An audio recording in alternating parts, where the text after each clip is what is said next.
दोस्तों, हमारे देश की संसद का शीतकालीन सत्र चल रहा है और वहाँ पर आपको देखने को मिल रहा होगा कि कुछ भी समझ में नहीं आ रहा है, क्या मुद्दे उठाए जाने चाहिए, क्या नहीं उठाए जाने चाहिए। कोई भी सांसद अच्छी तरीके से नहीं बोल पा रहा है, ना कोई सुन पा रहा है। बस उधर से चिल्लम-चिल्ला हो रही है, उधर से चिल्लम-चिल्ला हुई है। ना पक्ष अपनी बातों को अच्छी तरह रख पा रहा है, ना विपक्ष अपने मुद्दे को उठा पा रहा है। देश की जनता से कोई लेना-देना नहीं है, पब्लिक को कोई लेना-देना नहीं है। संसद टीवी की खबरें लोग देखना नहीं चाहते क्योंकि वहाँ पर कुछ समझ में नहीं आ रहा है कि चल क्या रहा है। बस कुछ उधर से विरोध हो रहा है, कुछ उधर से विरोध हो रहा है, तू-तड़ाम हो रहा है और कुछ भी समझ में नहीं आ रहा है। पता नहीं ऐसा क्या चल रहा है संसद में, कुछ भी समझ में जनता को नहीं आ रहा है। तो दोस्तों, बड़ा ही दुर्भाग्य है हमारे देश का और हमारे देश का ये जो 545 मेंबर जो 150 करोड़ की जनता का प्रतिनिधित्व कर रहे हैं, उनको ना अपने मुद्दे रखने का पता है, ना बोलने का पता है, ना समझने का पता है, ना सुनने का पता है कि किस प्रकार से बातें रखनी है, किस प्रकार से सुननी है, किस प्रकार से अपने मुद्दे उठाने हैं।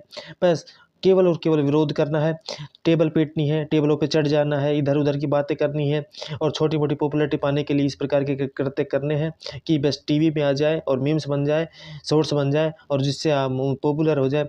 बस इस प्रकार के लिए ही लोग कार्य कर रहे हैं।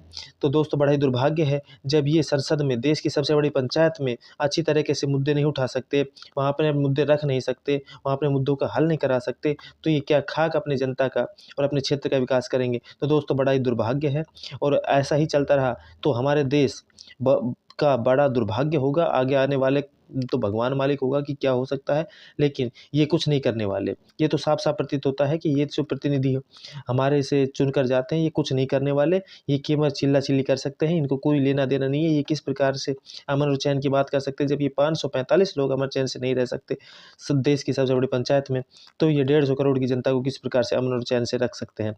दोस्तों, बड़ा ही दुर्भाग्य है।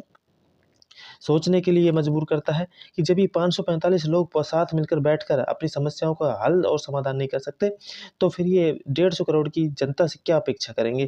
तो दोस्तों, इस प्रकार से तो हमारे देश का टैक्स पेयर का गाढ़ी कमाई का पैसा ऐसे ही व्यर्थ चला जाएगा और मीडिया भी, देश के लोकतंत्र का चौथा स्तंभ भी, इसी प्रकार की खबरें चलाता रहता है कि कौन किस प्रकार की साड़ी पहन के आ रहा है, कोई किस प्रकार के कुर्ते पजामे पहन कर, बस यही दिखाया रहेगा। कोई भी अहम मुद्दे नहीं उठाए जाएँगे, चाहे गरीबी हो, बेरोज़गारी हो, चाहे किसानों का मुद्दा हो, कुछ भी नहीं उठाया जाएगा।